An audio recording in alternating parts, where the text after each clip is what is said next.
Hey, what's going on guys, it's Declan here from TNR, and today I'm going to be doing my review for Captain America Civil War. I'm going to go through the good parts and the bad parts, and then go into a conclusion about the film overall. Just a quick note, my hair is not done. I'm going to shake it up this time.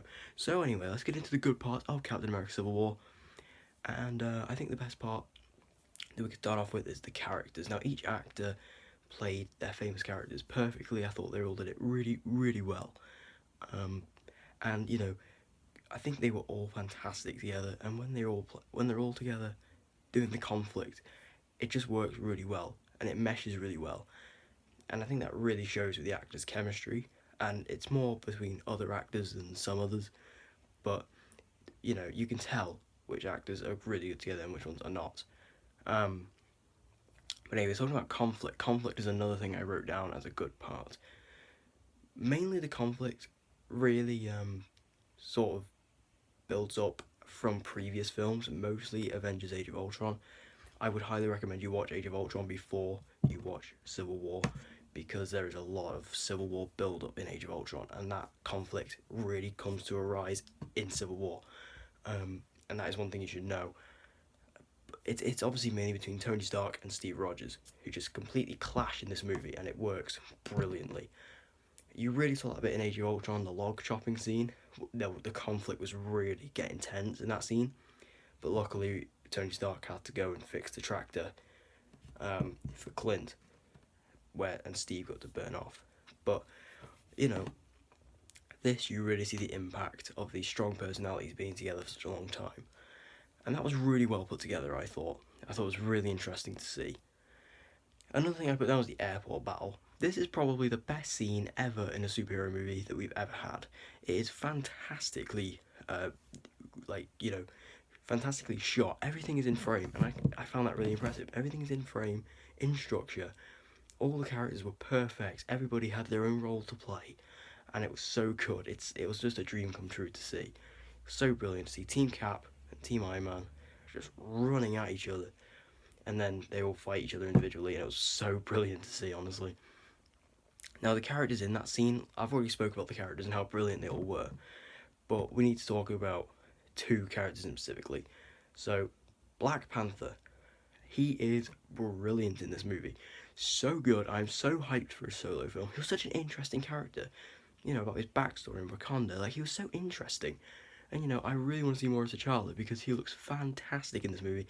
And the Black Panther suit just looked amazing. It looked brilliant. I couldn't believe when I seen it all just come together. It was fantastic. And, I think he is really interesting. I can't wait to see more of him in this Black Panther solo film. I think the other character we need to talk about here is Spider-Man. Because Spider-Man is just amazing. They nailed Spider-Man in this film. They got the best parts of Peter Parker and the best parts of Spider-Man, molded it with Tom Holland.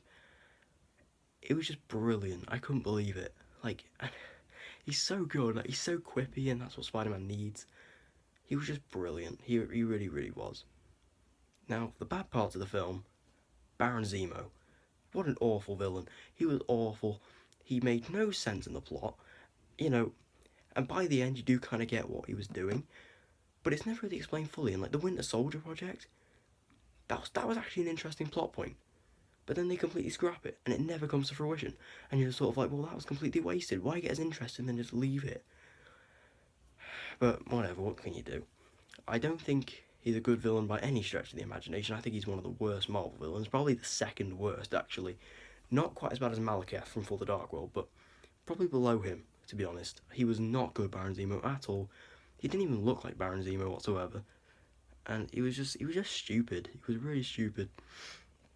And the other bad part was the title. I don't think Civil War was a good title for it, because Civil War, it wasn't really a war. It was more just like a little fight, because it's kind of like Batman versus Superman. They should have just called it Dawn of Justice. They should not have called it Batman versus Superman, because it was one fight. The review for that will be coming up after this by Sam. And this was the same. This wasn't as misleading, but it definitely wasn't the correct title. It was just more to build up hype because it was, Civil War adapted screen, even though it wasn't completely a civil war. Now, There are going to be minor spoilers in this video. I haven't spoken about any spoilers as of yet, but I am going to go into one now, which isn't really a spoiler, but whatever.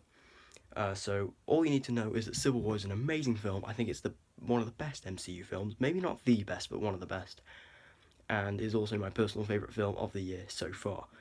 So that is my review for Civil War for non-spoilers.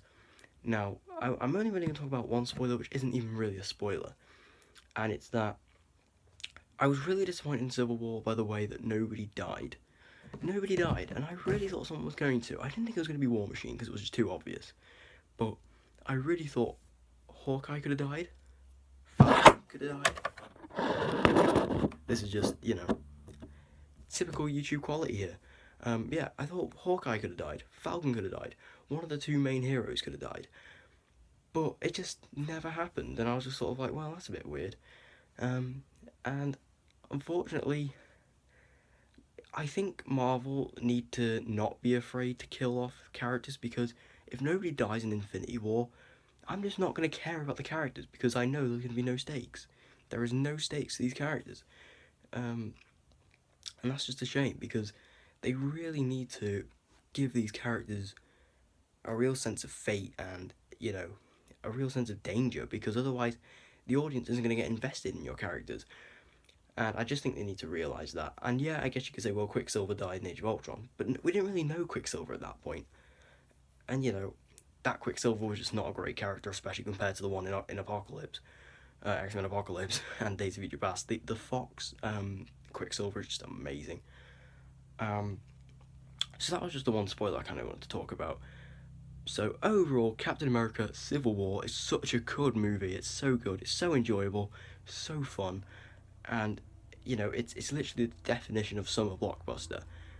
And to be honest, it is my favourite film of the year so far. It may change, because we have got Civil War coming out, Suicide Squad coming out, we have got Rogue One coming out, which obviously I'm a massive, massive, massive Star Wars fan. It's my favourite thing on the planet. I adore Star Wars. So Rogue One might be my favourite, kind of like how Episode 7 was my favourite Star Wars, or my favourite movie of 2015. So I really hope you enjoyed this video. Give it a like if you did, it will help us out a lot. Stay tuned for the X-Men Apocalypse review, and also for the Batman vs Superman review, which will be coming up by Sam after this. And I hope you enjoyed the video. So I'll see you guys in the next video.